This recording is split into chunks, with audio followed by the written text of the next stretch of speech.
Ladies and gentlemen, again let me say welcome to our home, and thank you for taking the time to be here. I'm well aware that whether you're here in person or through the medium of motion picture, that for most of you, it's not easy to fit meetings of this kind into your schedules. But the fact that you are here indicates that you do have an interest in the subject, and that means there's a tremendous obligation on my part to develop that subject with the kind of usable information that will make it worth your while. So in order not to waste any of your time, let's dispense with the usual preliminaries and get right down to the business at hand. The title of this presentation is More Deadly Than War, but the subject matter itself is revolution. We're going to examine in quite a bit of detail the communist theory and practice of revolution, particularly as applied to the United States. Now, this will not be something dreamed up out of thin air. This will be the strategy as taught by them and advocated by them in their own manuals, in their textbooks, and in their schools. Now, the organization of this material will lead to three rather startling conclusions. The first is that the communist program for revolution in America is divided into two phases, violent and nonviolent. The second conclusion is that the strategy for violent revolution calls for chaos, anarchy, mass confusion and panic among the people, a crisis in government, and then, out of the vacuum, the sudden seizure of power by communist-led guerrilla bands. The third conclusion is that the nonviolent phase of revolution actually is more important to the communists and more potentially dangerous to us. Now, the strategy for this phase calls for the gradual transition of our government into a communist regime, done peacefully and legally, but under the banner of socialism. This, then, is the outline of the material that lies ahead. So, let's start right at the beginning with conclusion number one, which is that the communist program for revolution in America is divided into two phases, violent and nonviolent. Now, a good place to begin is with this communist booklet entitled On the Nature of Revolution, the Marxist Theory of Social Change. It was written by Herbert Aptheker, one of the leading theoreticians of the Communist Party in this country.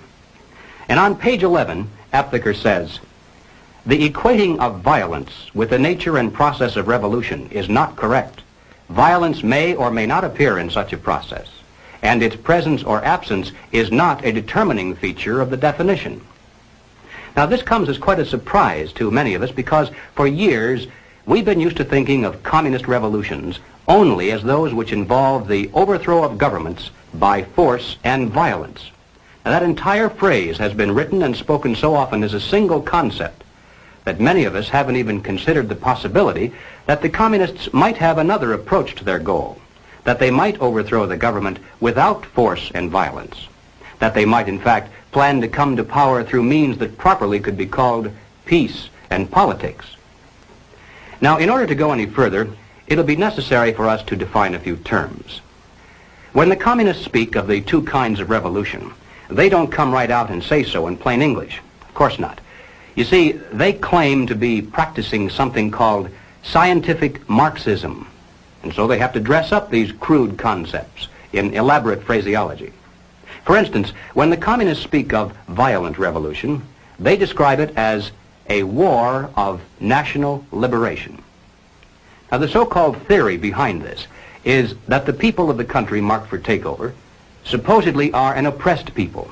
They're dominated by an imperialistic foreign power that has colonized them and exploited them. And so the communists claim that it's their duty, their historic duty, to liberate them from the yoke of fascism or imperialism or colonialism or whatever. Now, naturally, the communist orientation of the movement is played down. They prefer to identify themselves usually as a People's Army of Liberation or a National Liberation Front. Of course, this is the kind of guerrilla warfare we've seen used in China, Algeria, Cuba, South Vietnam, and many other places around the world. But there are other phrases also used to describe the same process. Occasionally, they'll refer to this violent type of revolution as an anti-imperialist war or an anti-colonialist war. But they all equal the same thing. Wars of national liberation, anti-imperialist wars, and anti-colonialist wars are all phrases used to describe that aspect of communist revolution aimed at overthrowing the government by means of force and violence. To describe their nonviolent revolution, the communists most often use the term proletarian revolution, but they also refer to it as the socialist revolution and sometimes as the anti-monopoly struggle. But here again, they all add up to the same thing. The proletarian revolution, the socialist revolution, and the anti-monopoly struggle are all merely different ways in which the communists describe their strategy for overthrowing the government through non-violent means.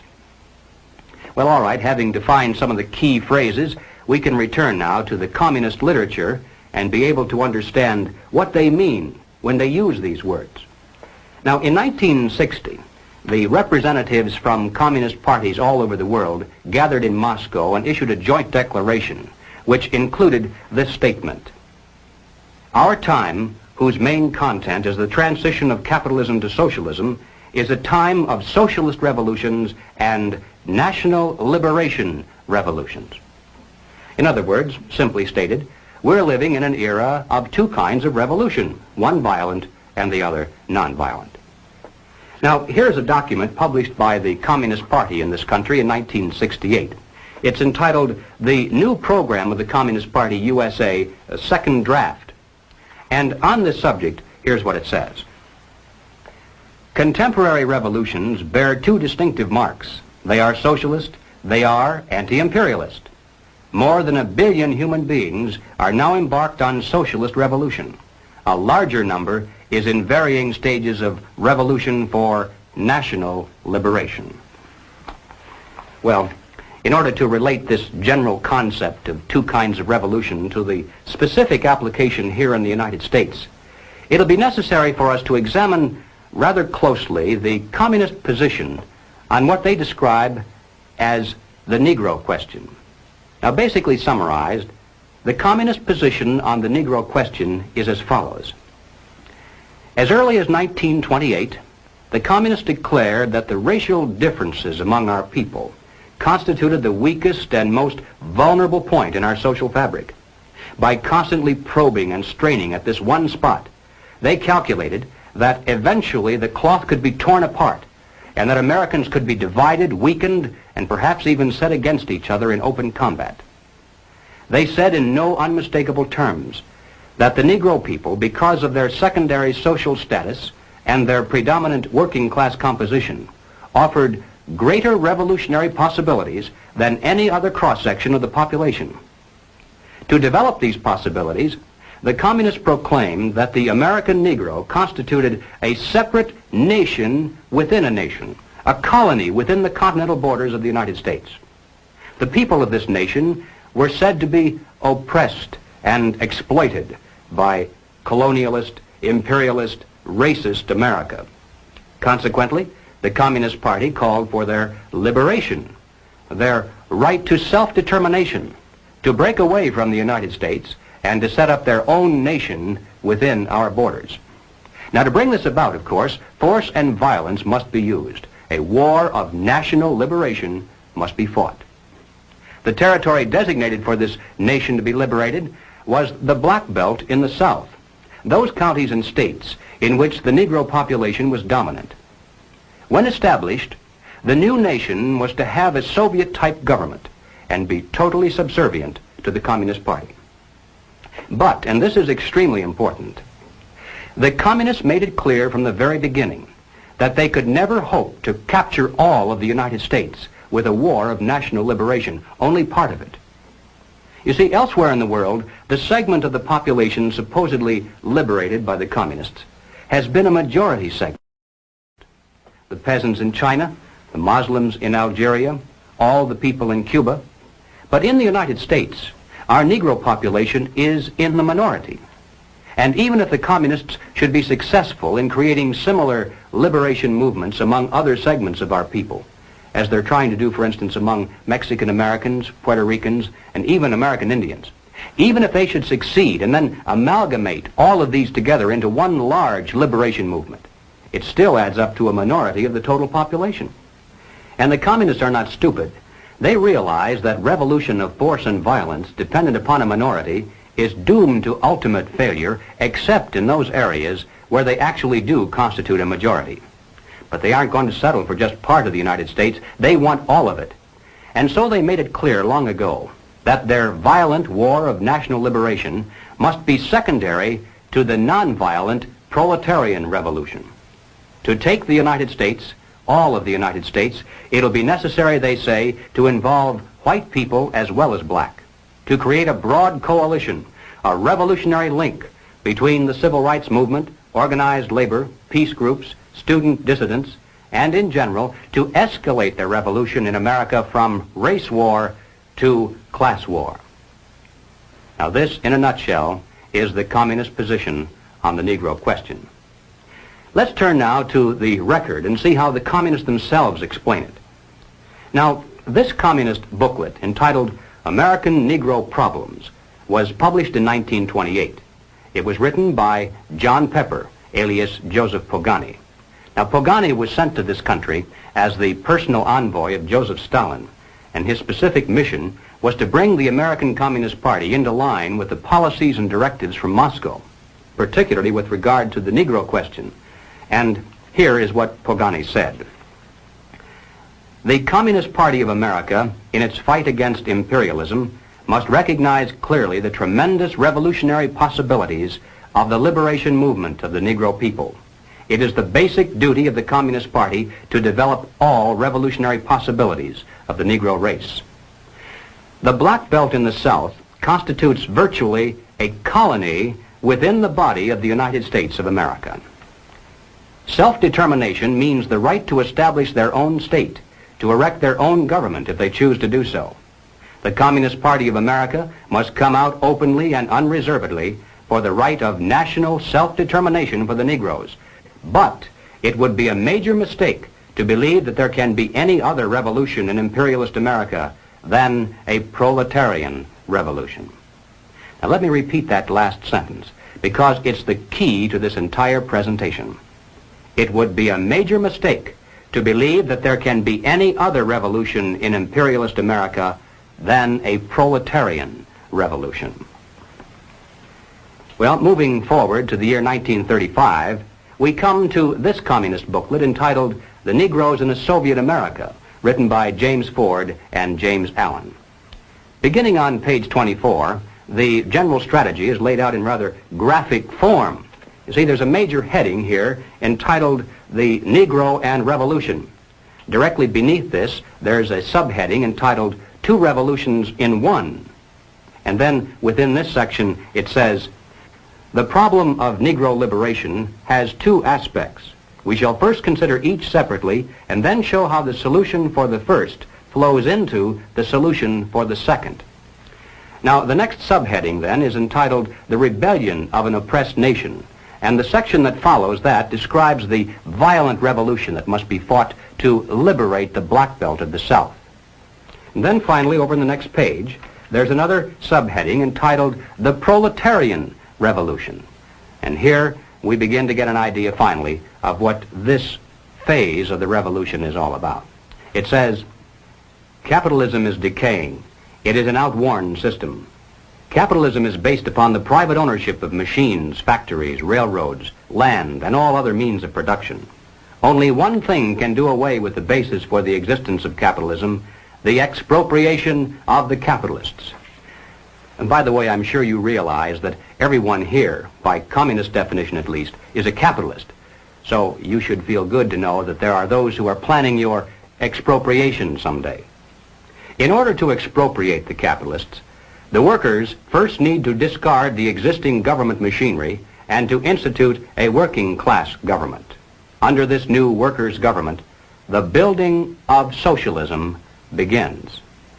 Now, exactly what that's all about, the building of socialism, we'll get to in a moment. But finally, on page 28, under the third subheading entitled The Combination of Two Revolutions, the communists reveal how the two phases of their revolution are related to each other and which of the two is most important to them.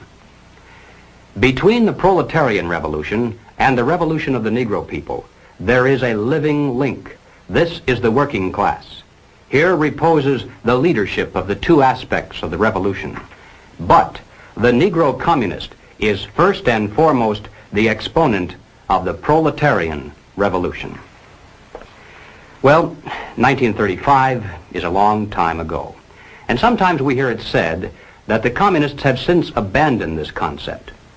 But ladies and gentlemen, they cannot abandon it, for the simple reason that if they did so, they'd be abandoning the classic dual form of revolution dictated by Marxism-Leninism. They'd cease to be communists.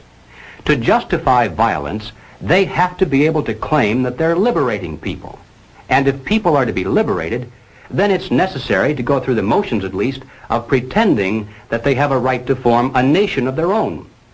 And so the communist position on the Negro question today is no different than it was back in 1928. Now, Political Affairs is the official monthly magazine of the Communist Party in this country. The date on this particular issue is November 1968. The feature article for that month was The Right of Black America to Create a Nation, written by communist theoretician Claude Lightfoot.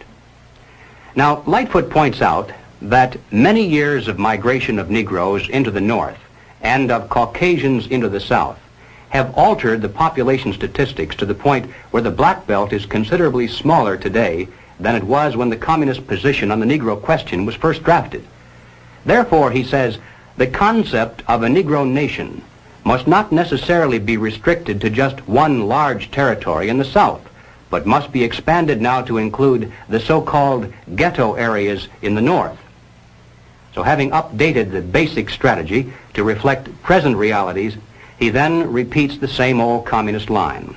On page 9, he says, we should call for a plebiscite of all black Americans on whether they want to remain in the general Commonwealth or to establish another nation within the continental United States. Thus, the slogan of self-determination today means the struggle for the right of black America to form a nation if it elects to do so. Now, in passing, ladies and gentlemen, you may have wondered why the Communist Party has been a staunch supporter of the drive to place a black studies curriculum into our high schools and colleges. Well, the reason becomes obvious the minute you take a look at the textbooks and the study guides. The net effect of these courses on the students who enroll is to create a consciousness of nation. By stressing the historical and cultural differences between our black and white citizens instead of the similarities, the predictable impact upon the student is such that he'll view the communist call for a separate nation with far more acceptance than his parents did. Under the guise of academic balance, these courses have become a brilliant device for conditioning young people to accept still one more part of the total program for revolution. But returning once again to Claude Lightfoot, after having called for a separate nation, he then repeats the ever-important point that as important as the national liberation movement may be, it still must be secondary in importance to the nonviolent, peaceful transition to communism called the socialist revolution. He says, from this it follows that the advocates of a black nation must identify themselves with all that is required to set up a socialist America, recognizing that black people alone could never destroy capitalism. To digress again for just a moment, I'd like to point out that this concept of two kinds of revolution is really the basis for that much publicized split between Moscow and Peking. The Moscow group says, there are two kinds of revolution, violent and nonviolent. We believe in using either or both, depending on which combination proves to be the most effective. But as true Marxist-Leninists, we believe that the gradual, nonviolent approach is more effective in today's modern world.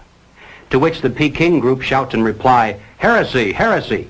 True, there are two kinds of revolution, and we to practice either or both, but we are the true Marxist-Leninists, for we believe that the quick, violent approach is more effective in today's modern world.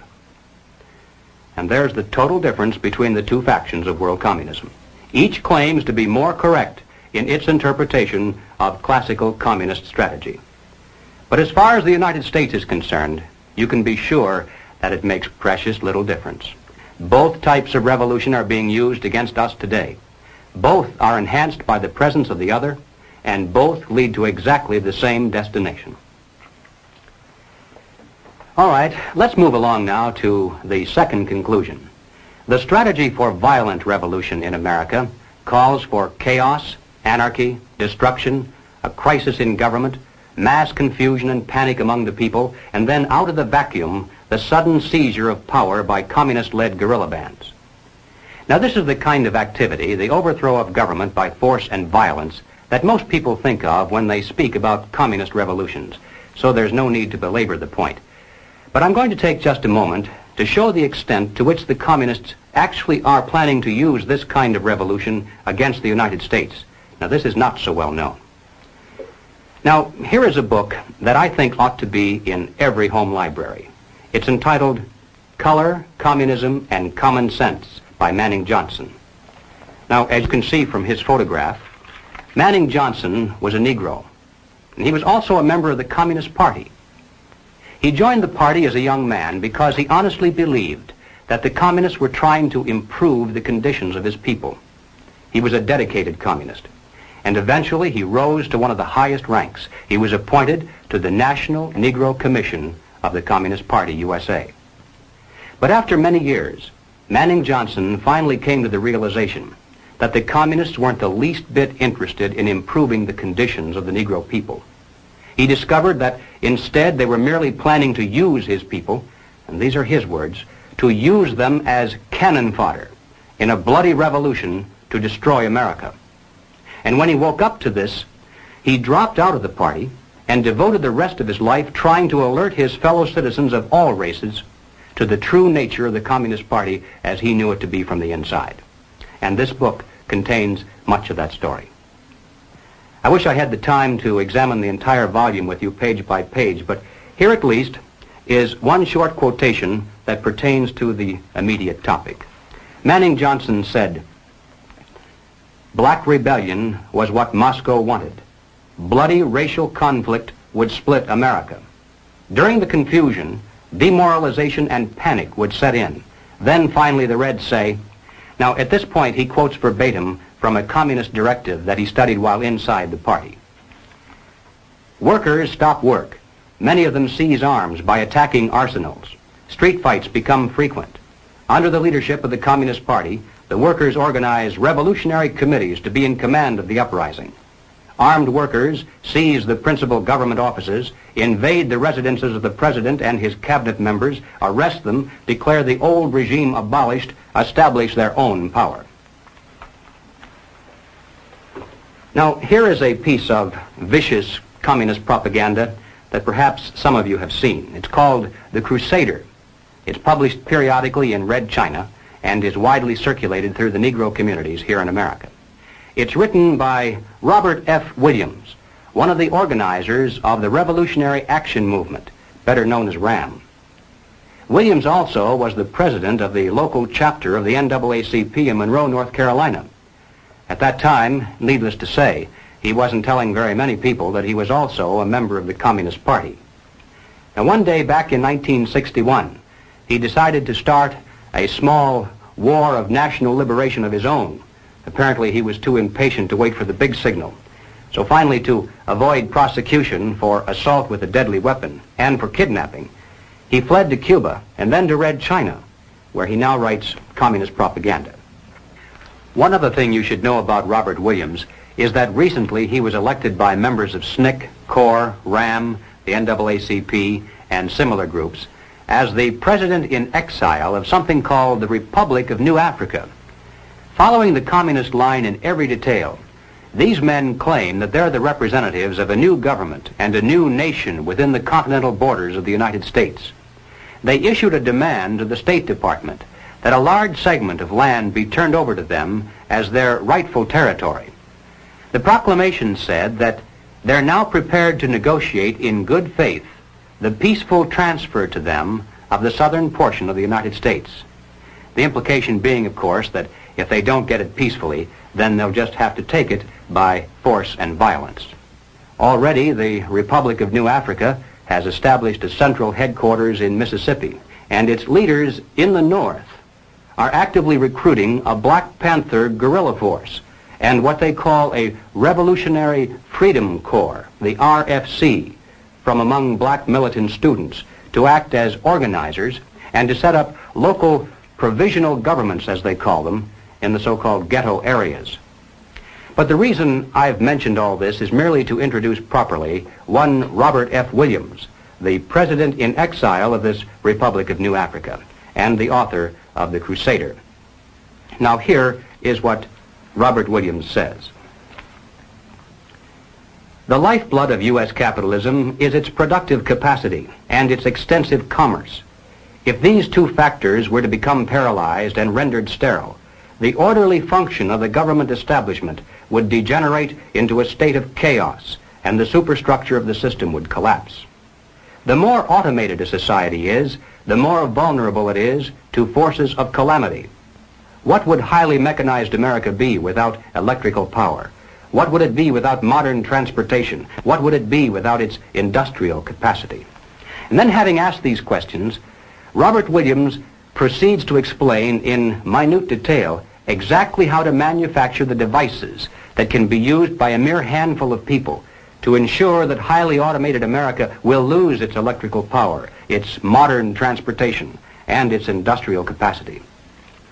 I can assure you, ladies and gentlemen, that less than a dozen people, if they know what they're doing, can reduce any of our major cities into a helpless, seething mass of confusion, panic, and death. Just one person can poison the city's entire water supply, or destroy the main aqueduct, or blow up the principal pumping stations. And where would people in Los Angeles, for instance, get a drink of water if it didn't come out of a pipe? And how long can a human being survive without water? 4 or 5 days, perhaps? But long before that, there'd be tens of thousands of people dead in our cities, not from thirst, but because they were unable to defend what water they had from roving bands of desperate people who were dying of thirst. And that's thinking only of the loss of water. In your mind's eye, compound that with no food, no electricity, no way to dispose of sewage, no police protection, no water pressure to fight fires, no radio or TV, no telephone, no buses, no gasoline for your car, no way to escape, no place to go if you could. And don't think for a minute that the countryside would be immune from disaster either. In this issue of The Crusader, the communists call not only for extensive chaos within the cities, but for putting to the torch every village, every forest, every field, and every barn. The plan is for raging fires from one city to the next. The reason? Well, first, there's the value of sheer destruction. Secondly, it would force us to deploy our defenses and rescue units over the widest possible area. The communists point out that as long as our police and National Guard remain concentrated, they're invincible. But if they can be forced to spread out over the entire city and into the countryside as well, then they can be picked off from ambush one by one. And the third value of massive fire to the communists is psychological. The average American, they say, soft and decadent, when he sees billows of black smoke rising from one horizon to the other, when at night the only light he has to see by is the flickering red from flames leaping into the sky, he'll become paralyzed with fear and panic. He'll run away and hide and do nothing to interfere with the guerrilla bands as they strike at the community's power centers. The Crusader explains how to set up sniper units in crowded metropolitan areas, how to manufacture jumbo Molotov cocktails, the gallon jug size, and how to mix the gasoline with certain ingredients to make it burn like napalm, how to pour gasoline into utility manholes in the streets to set fire to the main telephone cables, how to put sulfur tips from matches into air conditioning units and blow up large buildings, how to ignite gas mains and oil storage tanks. It explains how radio-controlled model airplanes can be used to fly explosive heavily guarded fences into gasoline storage areas or munition stockpiles. It even calls for infiltration into the National Guard units. Revolutionaries posing as non-militants for the purpose of getting free military training and for gaining access to critical military supplies and heavy weapons. And then, finally, Robert Williams says this: any all-out minority revolution must create a state of crisis wherein almost all of the male population would be forced to remain in their homes to protect their property and families. The middle class is very large, but it is not accustomed to deprivation and terror. Because of its affluence, it has waxed soft. It has no stomach for massive fire, blood, and violence. The motive force behind its life drive is its endless pursuit of prestige, conspicuous consumption, and sensual pleasure. A few years of violent, sporadic, and highly destructive uprisings will set the stage for the grand finale. After the stage is properly set through protracted struggle, America could be brought to her knees in 90 days of highly organized, fierce fighting, sabotage, and massive firestorm. Now, ladies and gentlemen, no evaluation would be complete if we failed to note that the communist blueprint calls also for white retaliation and violence in the black communities. It's a very important objective for the Communist Party. So far, they've only been able to involve a small percentage of our Negro people in this war of national liberation. The great majority want no part of it in any form. But the one sure way to change that is to have white vigilante groups striking into the Negro sections supposedly to seek revenge. We mustn't kid ourselves into thinking that the communists have placed their agitators only into the black communities. They're working both sides of the street. They want hatred, violence, and bloodshed between the races, and they don't care how they get it or whom they use, even children if necessary. Part of the plan calls for commando squads of black revolutionaries to drive into the white residential areas and shoot little children playing on the sidewalks for the sole purpose of drawing out of the white communities violent retaliation into the black communities. Now, this is extremely important to the communists. They must have it, for in this way they plan to unite the entire Negro population for protection behind the militant minority. It's not a very pretty picture, but it's one we need to understand, so that no matter what happens to us or to our families, God willing, we'll have the strength at least to avoid doing anything that would play further into the hands of the communists. Ladies and gentlemen, the plans and preparations for a communist revolution of force and violence are far advanced. The organization behind these preparations has almost unlimited financial resources, and it provides both training and leadership based upon years of experience in many other countries. Our enemies are deadly serious about their task, and it's nothing short of national suicide for us to continue to ignore their plans and their progress.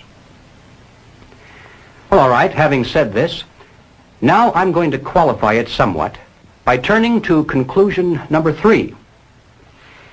As important as the strategy for violent revolution is, and it certainly cannot be overstressed, nevertheless, the strategy for nonviolent revolution is even more important to the communists and more potentially fatal to us.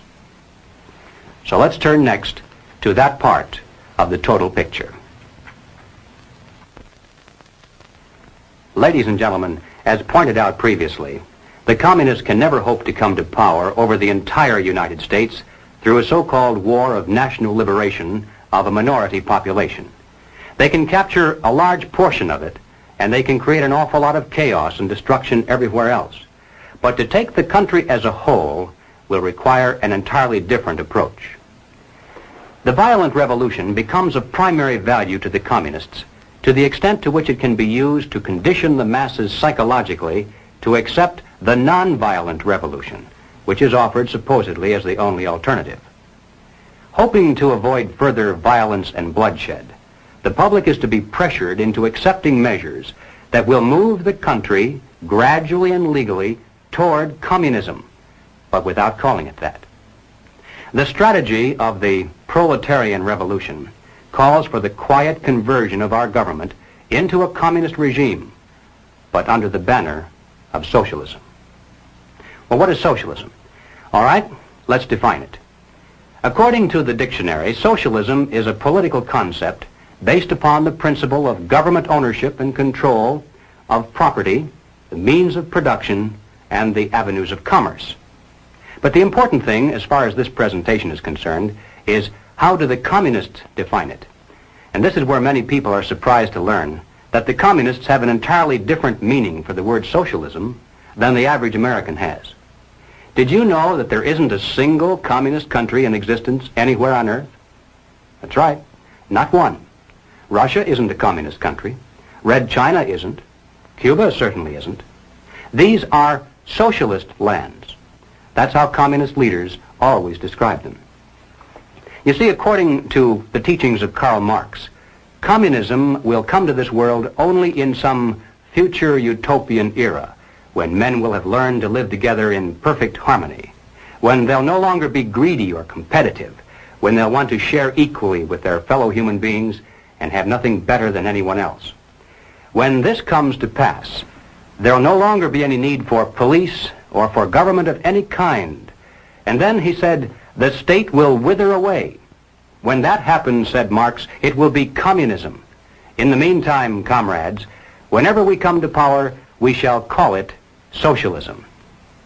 So the next time you hear a communist spokesman stand before a college audience or a TV camera and say innocently that all the communists are doing here in America is working for socialism, you must understand what he means by that word. What he's really saying is all the communists are doing is trying to bring to America exactly the same thing they now have in the Soviet Union and Red China.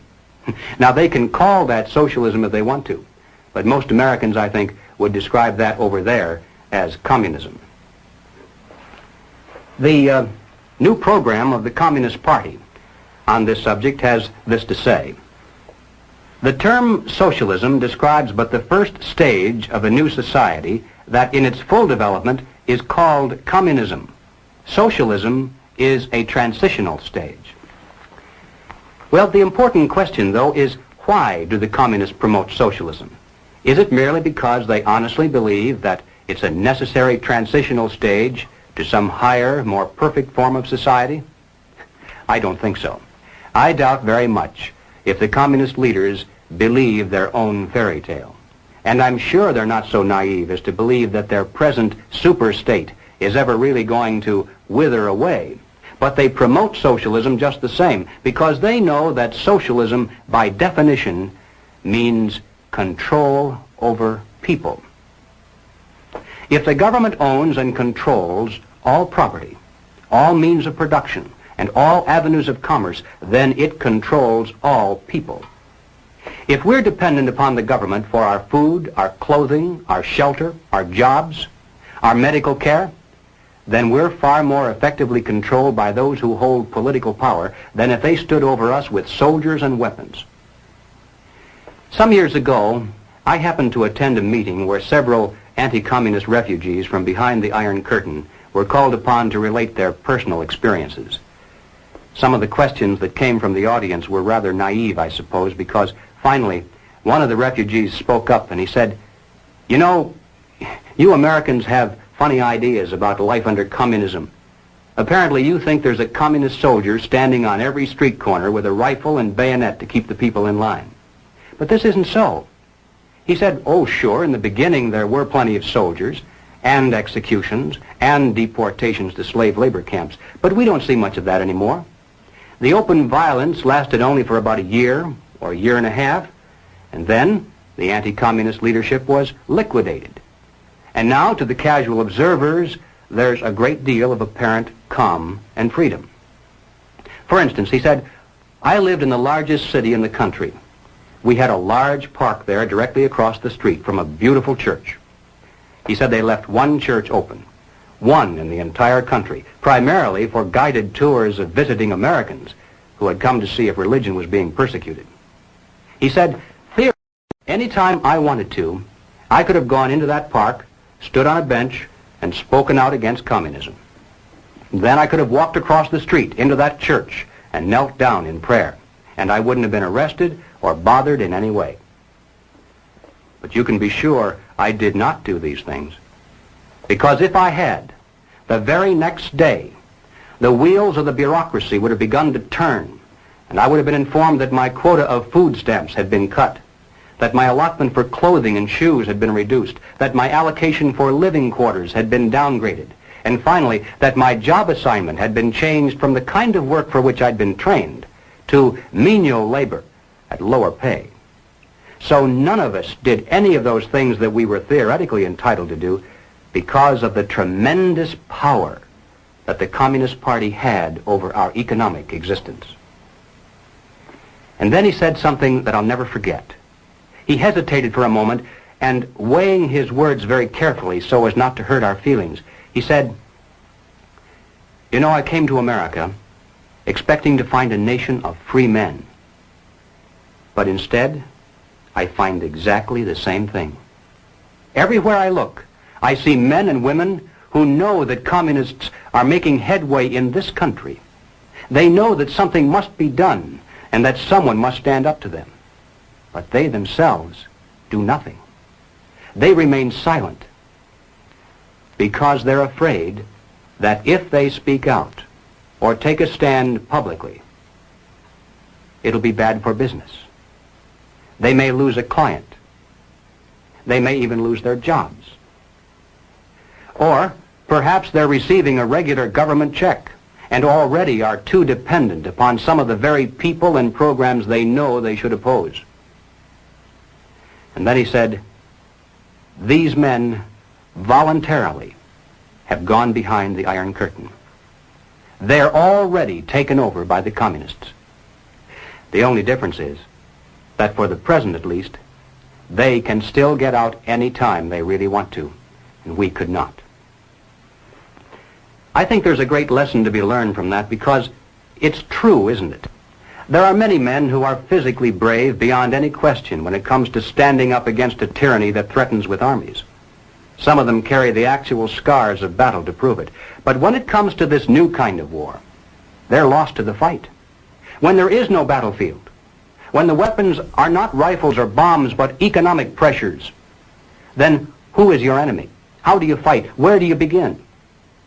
It's precisely for these reasons that any modern dictatorship must have control over the economic sphere of all human activity.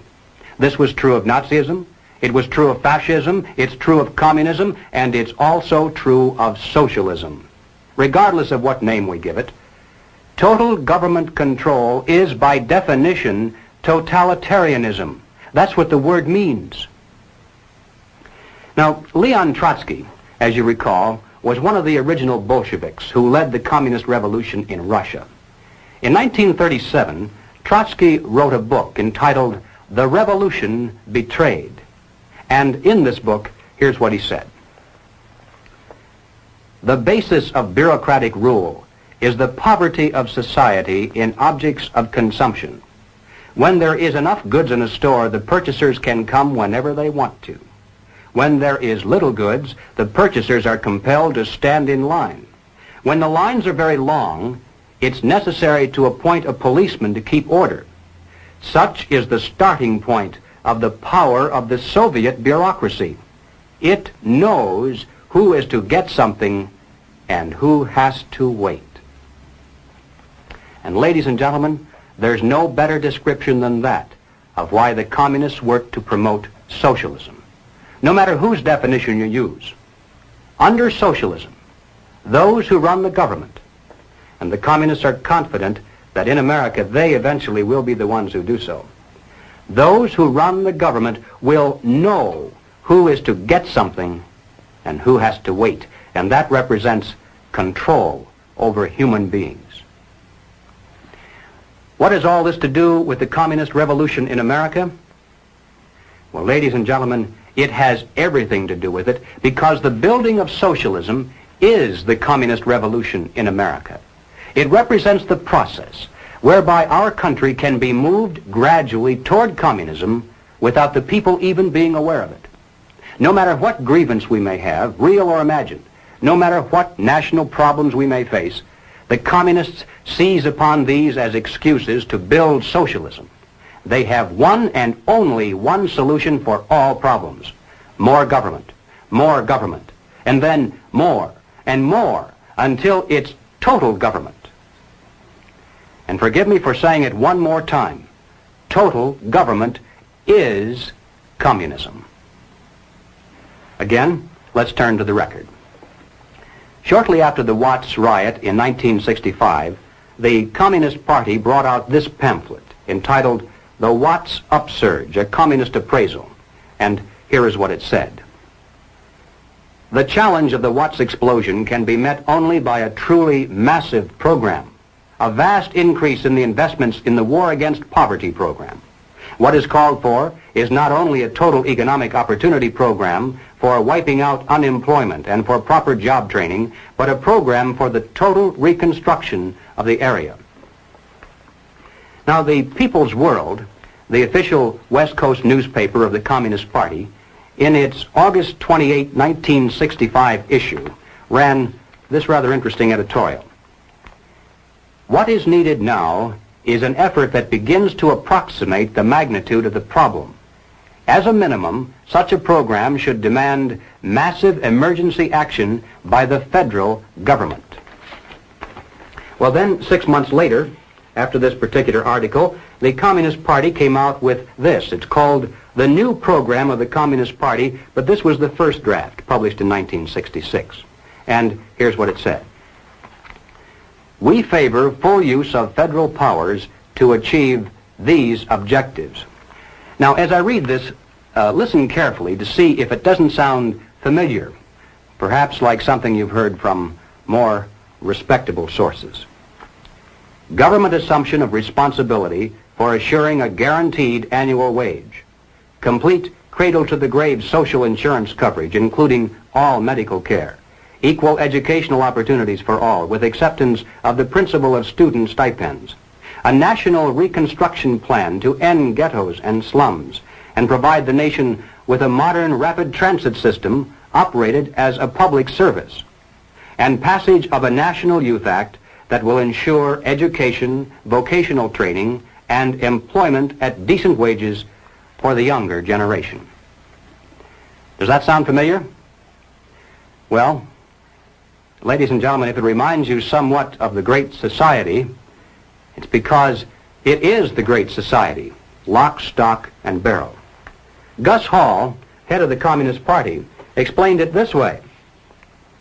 This is the January 24th, 1965 issue of The Worker, and Gus Hall said, "The communist attitude toward the Great Society can be summarized in an old saying that two men sleeping in the same bed can have different dreams.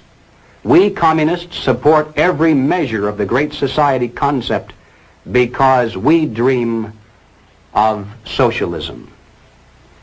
And when you recall what Gus Hall means when he says socialism, then you realize that the communists support the welfare programs of the Great Society, the New Deal, the New Frontier, or whatever they decide to call it in the future, because they dream of bringing communism to America through these programs. The next question of importance is, how do the communists promote socialism? Certainly it takes far more than a mere declaration of intent, more than writing a few books. How can they bring it off, especially when there are so few of them? How can they manipulate the vast majority into accepting socialism when they really don't want it? Well, here again we find that they have a plan. The strategy is precise and well tested.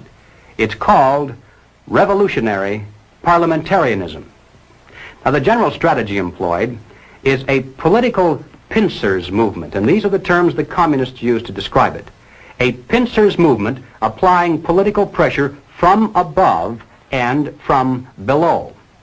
Now, when they talk about pressure from above, they mean using their people and their influence within the very government marked for takeover to bring forward official recommendations for legislation.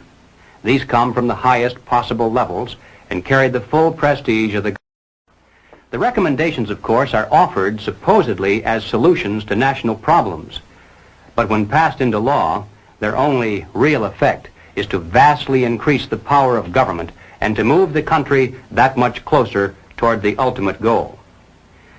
The pressure from below, then, involves using their influence over the various mass membership organizations of the country to create the appearance of great popular support for these recommendations. Of course, the members of those organizations must never suspect that they're being used to promote the communist program. Now, the silent majority, the average person with no particular axe to grind, is caught right in the middle. He looks above and sees highly respected spokesmen for government calling for socialist legislation. He looks below and sees mobs of demonstrators shouting for the same thing. He says to himself, has everyone gone crazy, or is it me? Now, he's still in the majority, of course, but he doesn't know it. He thinks he's helplessly outnumbered, and he bows to what he thinks is the democratic will of the majority. All that remains, then, is for the duly elected legislators to place their own careers and political expediency above the best interests of the nation, to yield to this political pressure and pass the legislation into law. Then the whole process starts all over again with new recommendations from above, new demands from below, and finally new capitulation in the halls of Congress. In this way, the nation can move to the left in giant strides until the ultimate goal of communism itself is reached entirely legally through the constitutional process and in the name of the nation.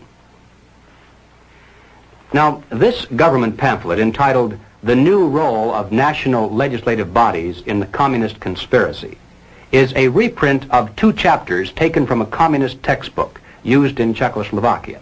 It was written by Jan Kozak, the historian and theoretician of the Czechoslovakian Communist Party. This is one of the manuals used to teach communist cadre how the tactic of revolutionary parliamentarianism was used successfully in Czechoslovakia and how it might be applied to other countries as well. So, as I read this, even though Kozak is speaking of how they did it in Czechoslovakia, think in terms of how the same strategy might be used, or perhaps is being used, right here in America. Kozak said, "The pressure from above successfully employed by our workers' class was the use made of the organs holding powers, the government, parliament, national committees, for bringing about a wide popularization of revolutionary demands and slogans. The fact that such demands and recommendations emanated directly from the highest state organs had a strong influence on their popularization. Whereas pressure from above is the pressure exerted by the organs of the state, pressure from below is the pressure exerted by the popular masses.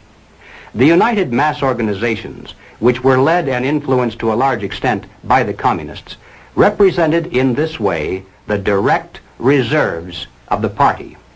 All the old proven forms of the struggle were employed: calling of protest meetings, passing of resolutions, sending of delegations, organizing mass demonstrations, and also eventually using strikes, including general strikes.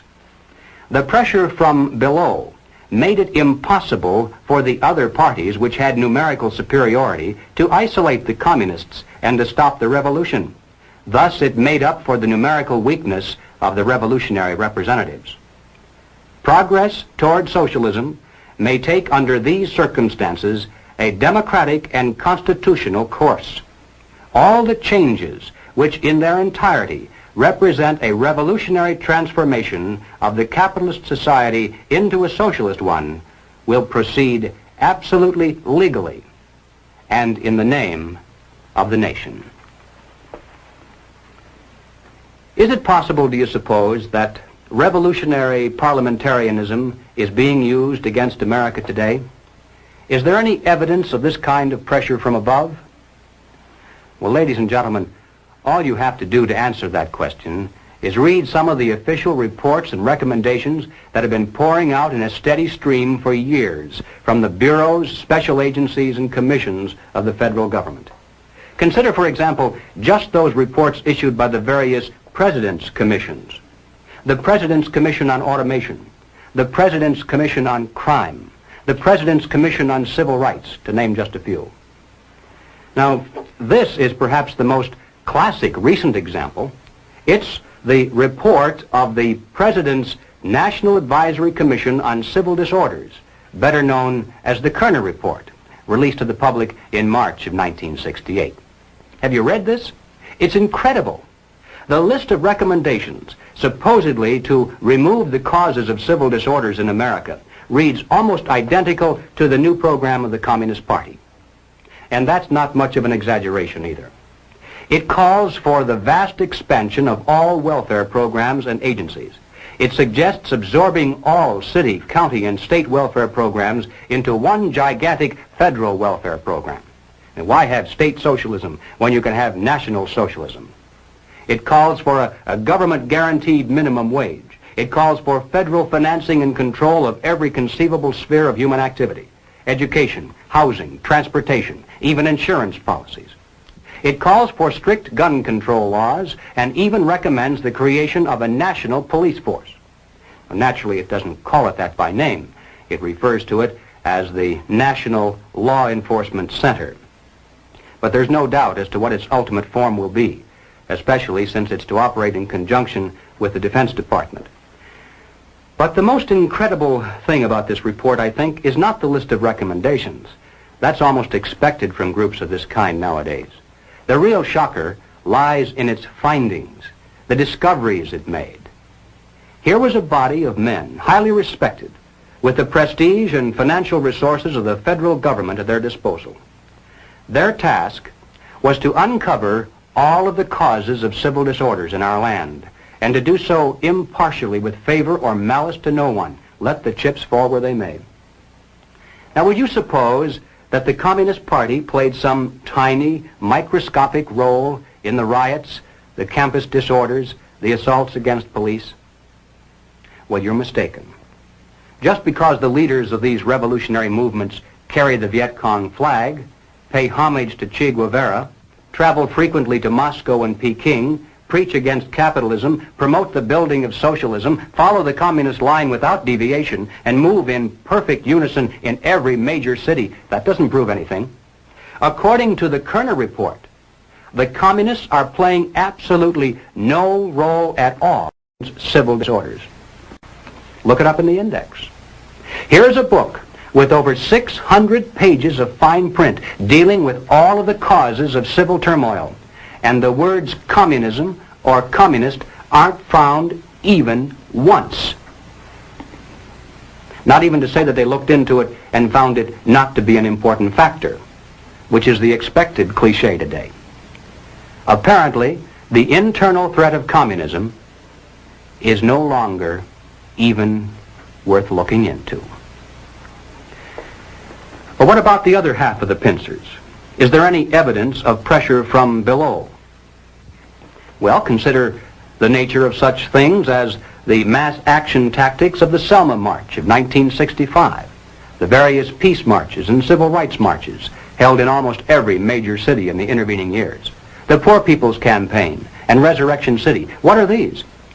Do they truly represent an expression of the majority of Americans, or are they merely well-organized pressure groups putting on an impressive show to create the illusion of vast popular support?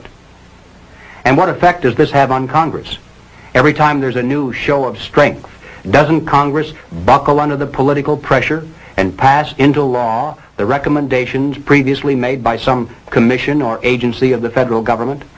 And hasn't the silent majority been caught between these pincers? And hasn't the country been taking giant strides to the left through our constitutional process and in the name of the nation? The entire process was best described, I think, by Martin Luther King. He wrote an article for Saturday Review, which appeared in the April 3rd, 1965 issue. And here is how he described it. The goal of the demonstrations in Selma, as elsewhere, is to dramatize the existence of injustice and to bring about the presence of justice by means of non-violence. Long years of experience indicate to us that Negroes can achieve this goal when four things occur. 1. Nonviolent demonstrators go into the streets to exercise their constitutional rights. 2. Racists resist by unleashing violence against them. 3.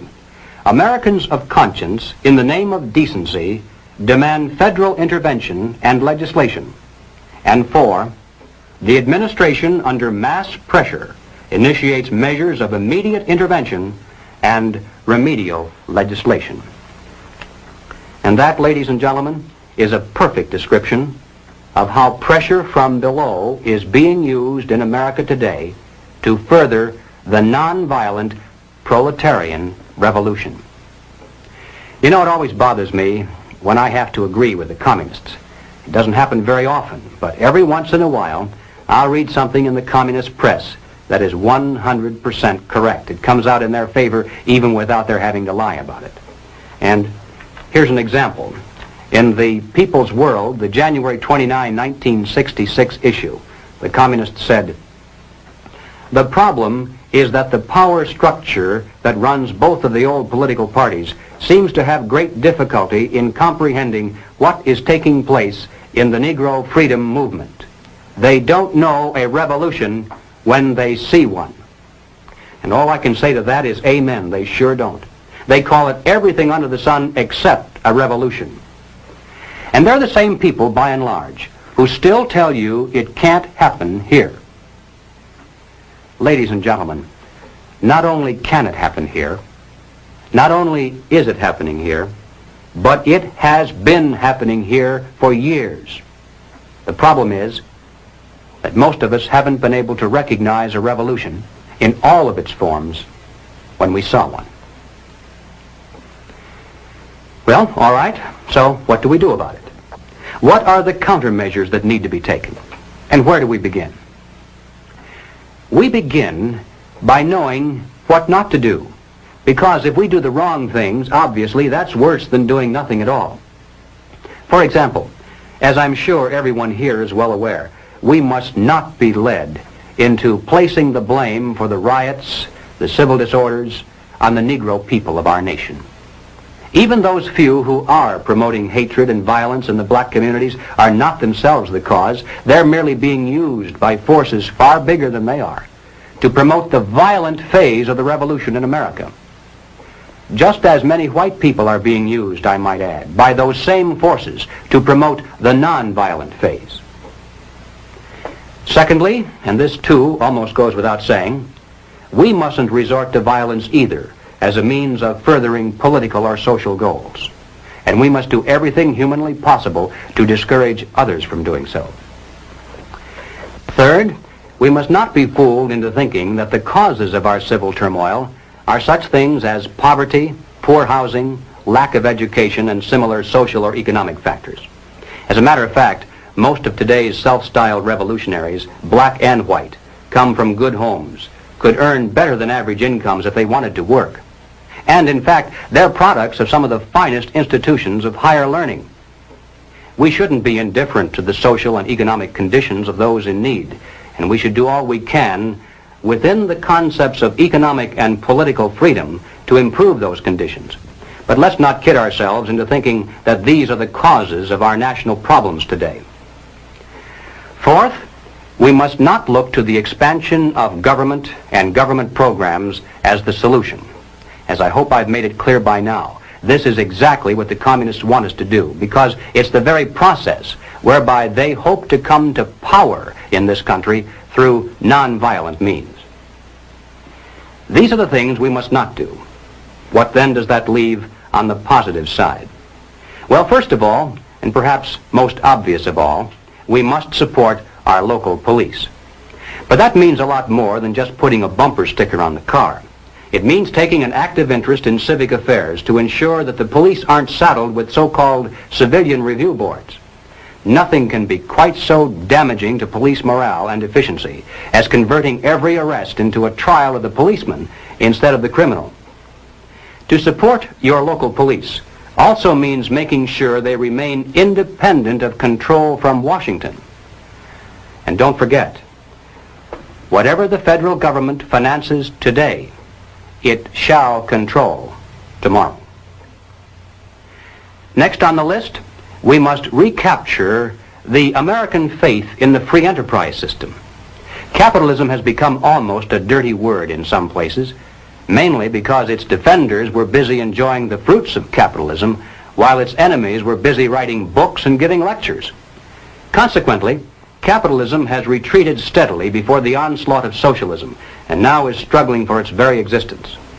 Young and old, we must become students again, and study the theories of Madison and Jefferson, Bastiat and von Mises, just as intently as our enemies pursue the pages of Marx and Lenin, Galbraith and Keynes. Not only must we become grounded in theory, but we must become advocates and spokesmen as well. We must know what we stand for as well as what we oppose. Next, and this is probably the most difficult task of all, we must carry this message regarding the dual nature of communist revolution to our friends, our neighbors, our business associates, and everyone who will listen. Now this is hard by and large because people don't want to hear it. It's bad news. It spoils, makes the parties possible.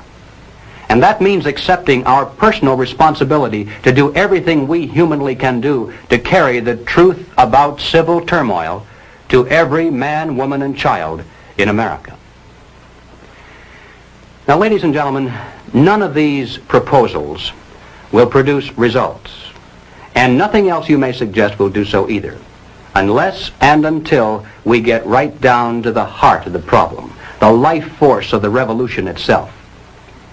We must discover the identity of those individuals, both above and below, who consciously are furthering the communist program for revolution, and then remove them from their positions of trust and leadership.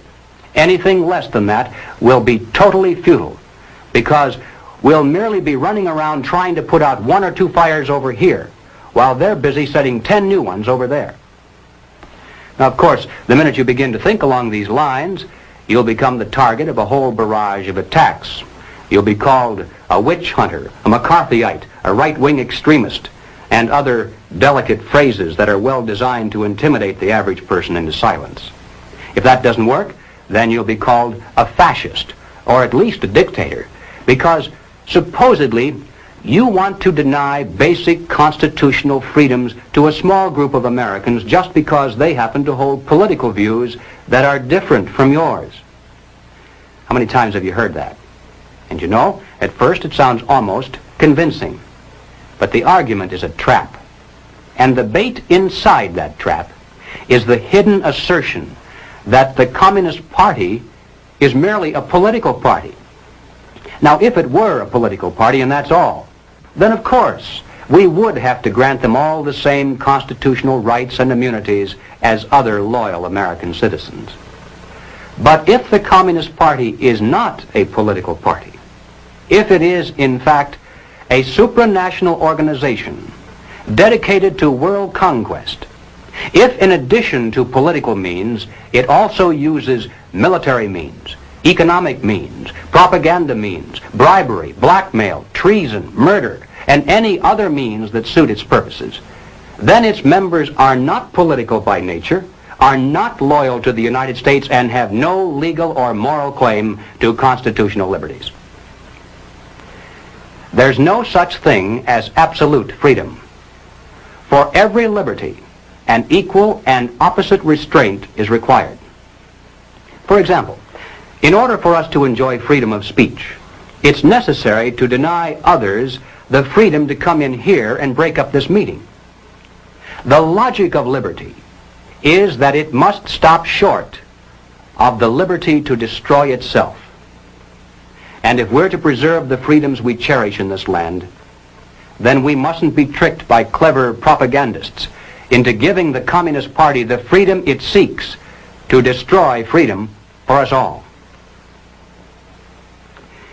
Well, now, ladies and gentlemen, I'm going to close this presentation with 2 observations that I know you may not want to hear, but they must be made nevertheless.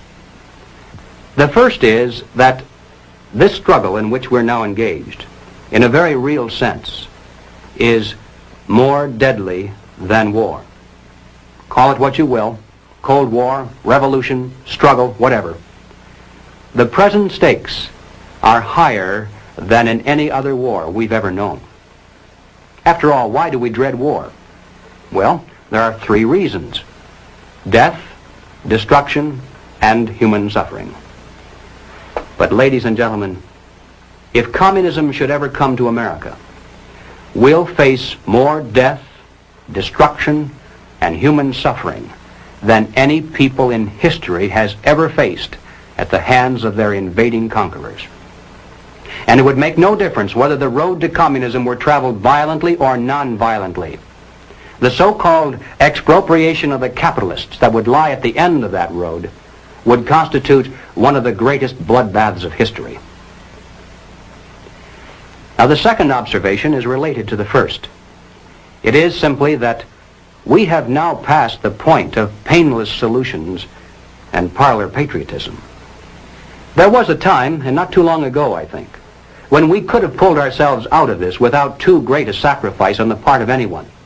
All that would have been necessary would have been for us to take an interest in the domestic affairs of our nation and to insist that our elected representatives merely enforce the laws that were then on the books to protect us from internal subversion and to keep the enemy outside the gates.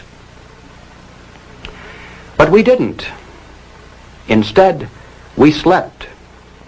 And one by one, those laws were stricken down by the Supreme Court. Congress failed to repair the damage, and our defenses are no more. Now the enemy is inside our gates. He is on our streets. He is in our halls of Parliament. And now there is hell to pay.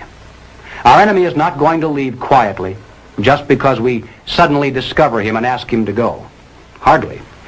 The nature of tyranny is such that, like the barb on an arrow, it goes in easily. But the price of pulling it out is a piece of flesh. Now let me be more specific.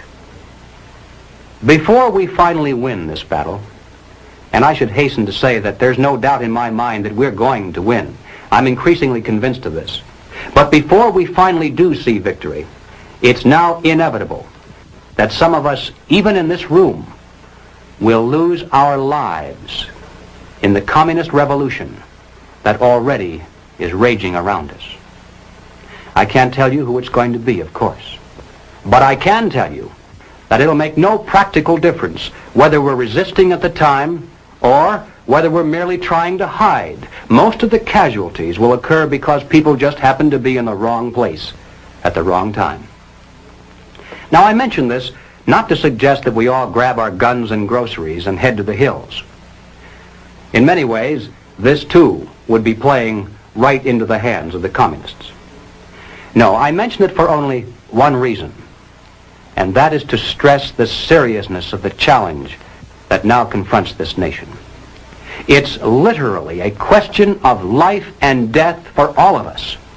And it's about time the American people began to face up to that fact and to act accordingly.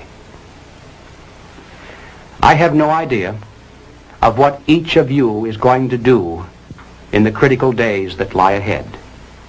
It may be much, it may be little, it may be nothing at all. I don't know. Only you can answer that question. But ladies and gentlemen, whatever it is you decide to do for your country, do it soon. Do it now. Every minute that you delay further will add dearly to the price of ultimate victory. Thank you.